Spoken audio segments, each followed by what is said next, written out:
amadi mbégteeg bànneex topp gee ñuy topp dikk yéen sa la sa gën a fas gi nga xam ne rek dekkoon na fi comme ministre si jamono yi ki nga xam ne moo ci njiitum réew moo woon di Macky Sall moo doon kookee di Pape Malick Ndour moom nag daati yëkkati kàddu ñeel rek li nga xamante ne si rek moo di Sénégal muy xamle ne rek diggante 2024 rek ak 2025 ñi nga xamante ne si rek ñoo fi nekk lem na lu tollook 9 000 milliards. moom nag kooke di Pape Malick Ndour di xam la ne rek boo sàgganduwulee ñi danañ yóbbu borob Sénégal rek seen juróomi at yi rek ñu fi nekk su sàggantuwulee danañ ko yóbbu rek ba 22 000 milliards ak lu teg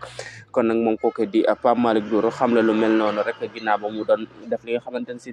moo def émission ñeel li nga xamante ne si ne jamono ji moo di nguur gi fi nekk di jubal jubbanti moom nag loolu la jàpp na rek xam que ñi fi nekk rek diggante 2024 ak léegi rek daanaka rek lem nañ fi lu tolloo ko 9 000 milliards ak lu teg kon nag moom muy xam ne ne rek boo sàggantuwulee rek balaa seen juróomi at yi jeex rek danañ yóbbu borob Sénégal lu tolloo ko 22 000 milliards moom kooku di Pape Malick Ndour daal di xam ne lu mel noonu moom nag nekkoon fi ab ministre sa jamono ba nga xamante ne si rek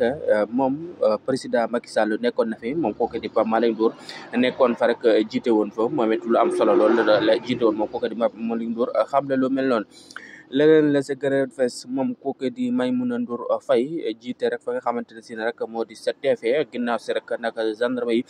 ba nu xëy woon rek daat koy wër fa nga xamante ne si ne rek moo di barabam boobee moom nag daat na yëkkati kàddu xamle na rek ne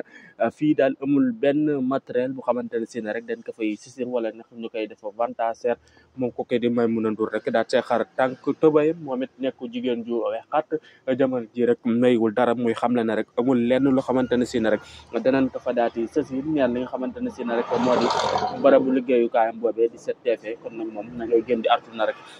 benn matériel duñ ko fa sësir wala xam ñu koy def inventaire waaye nag li gën a ndaw sax moom muy xam la ne rek bant du xat du lay bant du damm dara du xew li fa gën a tuuti sax duñ ko fa sësir wala ñu ko fay jaay lu toll ko biig sax duñ ko fa sësir wala ñu ko fa jaay moom kooku di Maïmouna Ndour Faye ndaxte nag moom la mu jàpp rek jamono ji rek moom moo daati nekk si dëgg moom rek moo daati nekk si yoon kon nag ba tax na rek muy réaction neen di amal yooyu la kàddu moom kooku di Maïmouna Ndour Faye borom 7TV